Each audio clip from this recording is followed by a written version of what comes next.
Hello everyone, আশা করি আপনারা সকলেই ভালো আছেন। আজকে আমি ডুমুরের কালিয়া বানাবো। এই কালিয়া এতটাই সুন্দর খেতে হয় যেটা মাংসের স্বাদকেও ভুলিয়ে দেয়। এর জন্য আমি 300 গ্রাম মতো ডুমুর নিয়েছি।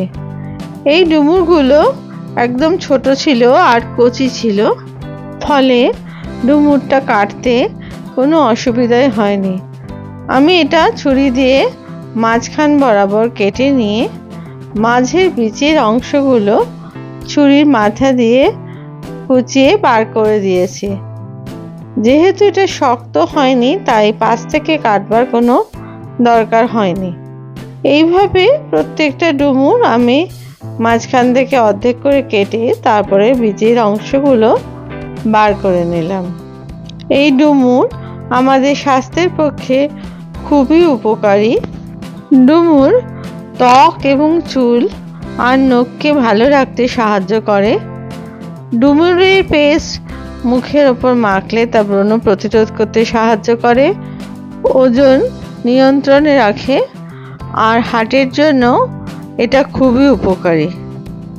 ডুমুর কাটতে একটু সময় লাগে বটে, কিন্তু যেহেতু এটা খুব স্বাস্থ্যের পক্ষে উপকারী তাই ছোট বড় সকলেরই এই ডুমুর খাওয়া খুবই দরকারি। দেখুন, প্রত্যেকটা ডুমুর এইভাবে কেটে বীজের অংশটা আমি বার করে নিয়েছি। এরপরে এই ডুমুর কেটে নেওয়ার পরে আমি এটাকে প্রথমে জলে ভিজিয়ে রেখেছিলাম খানিকক্ষণের জন্য। তারপরে ভালো করে ডুমুরের টুকরোগুলোকে ডলে ধুয়ে নিতে হবে, যাতে করে ডুমুরের ভেতরের কোনো বীজের অংশ না থাকে। এভাবে বার করে ডুমুরের টুকরোগুলোকে ধুয়ে নিতে হবে। দেখুন, পাশের সাদা বাটিতে বীজের অংশগুলো রয়ে গেল। এইভাবে ভালো করে একদম ধুয়ে তারপরে সেটাকে আমি রান্না করবার জন্য রেখে দিলাম। এখানে আমি কালিয়া বানানোর জন্য পেঁয়াজ, রসুন, আদা, কাঁচা লঙ্কা আর আলু নিয়েছি। প্রথমে কড়াইতে খানিকটা জল দিয়ে তার মধ্যে ডুমুরগুলো দিয়ে দিলাম সেদ্ধ করার জন্য। এর মধ্যে দিয়ে দিলাম 1 চামচ মতো নুন আর 1 চামচ মতো হলুদ গুঁড়ো। নুন আর হলুদ গুঁড়ো দিয়ে প্রথমে একটু ঢাকা দিয়ে মিনিট 10-15 মতো সেদ্ধ করতে হবে এটাকে।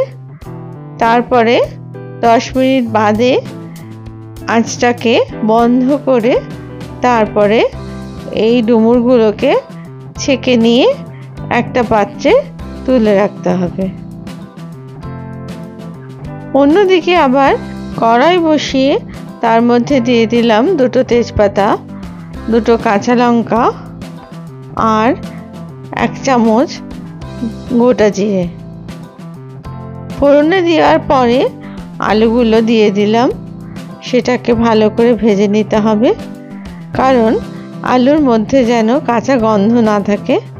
একটু হালকা লাল রং ধরলেই সেটাকে তুলে ফেলতে হবে। ভেজে নেওয়ার সময় আমি দিয়ে দিলাম 1 চামচ মতো নুন দিয়ে আলুটাকে খুব ভালো করে ভেজে নিলাম। ভেজে নিয়ে এবার তুলে নিলাম আলুগুলোকে। এবার তেলের মধ্যে দিয়ে দিলাম সেদ্ধ করে রাখা জল ঝরানো ডুমুরগুলোকে।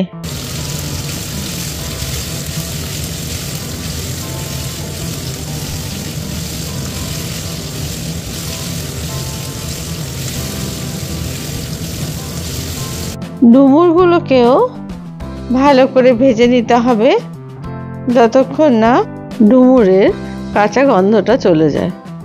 আপনাদের এই রান্না ভালো লেগে থাকলে প্লিজ চ্যানেলটিকে সাবস্ক্রাইব করবেন। ডুমুরগুলোকেও তুলে নিতে হবে একটা প্লেটে। এরপরে আমি ওই ফোড়নের মধ্যে দিয়ে দিলাম কেটে রাখা পেঁয়াজের টুকরোগুলোকে। প্রথমে পেঁয়াজগুলোকে ভালো করে ভেজে নিতে হবে যতক্ষণ না পেঁয়াজের রং হালকা বাদামি রঙের হচ্ছে। আমি প্রথমে তেল দিয়েছিলাম 200 গ্রামের মতো। আমি আর এক্সট্রা কোনো তেল ব্যবহার করিনি, ওই তেলের মধ্যে আমি রান্নাটা করেছি। দিয়ে দিলাম এবার আদা রসুন আর কাঁচা লঙ্কা বাটাটা। সেটাও ভালো করে ভেজে নিতে হবে। যতক্ষণ না মশলা থেকে তেল ছাড়বে ততক্ষণ এটা ভাজতে থাকতে হবে। পাশ থেকে তেল বেরিয়ে আসছে।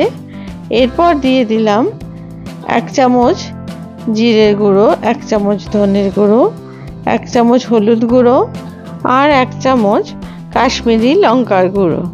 সমস্ত উপকরণগুলো দিয়ে এবার একটুখানি জল দিয়ে মশলাটাকে ভালো করে কষিয়ে নিতে হবে। এই সময় দিয়ে দিলাম আমি 1 চামচ মতো নুন। নুনটা অবশ্যই আপনারা আপনাদের স্বাদ অনুযায়ী দেবেন। এবার দিয়ে দিলাম আমি 2 কুচিয়ে রাখা টমেটো। একটুক্ষণ নাড়াচাড়া করে ঢাকা দিয়ে দিলাম মিনিট 5 জন্য। তারপরে ঢাকনা খুলে আবার সেটাকে ভালো করে নাড়তে থাকলাম। এটা মিডিয়াম ফ্লেমে করতে হবে।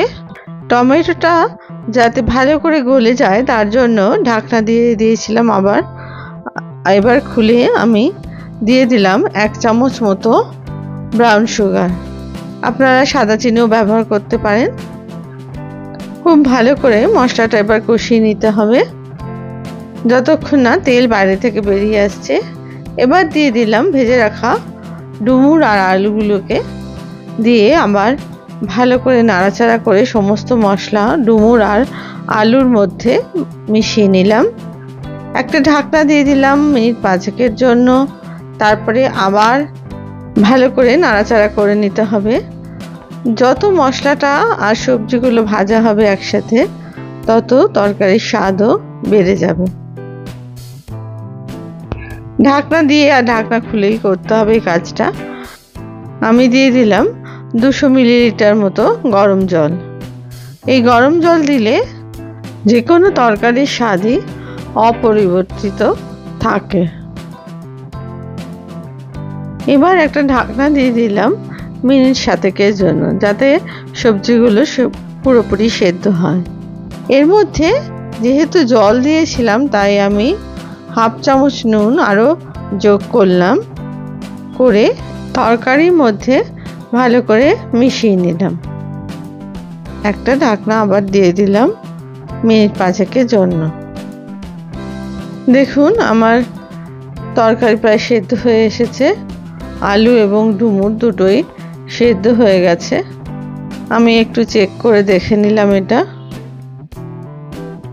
আমার এই রেসিপি আপনাদের যদি ভালো লেগে থাকে তাহলে অবশ্যই লাইক, শেয়ার আর কমেন্টস করতে ভুলবেন না, এই অনুরোধ রইল।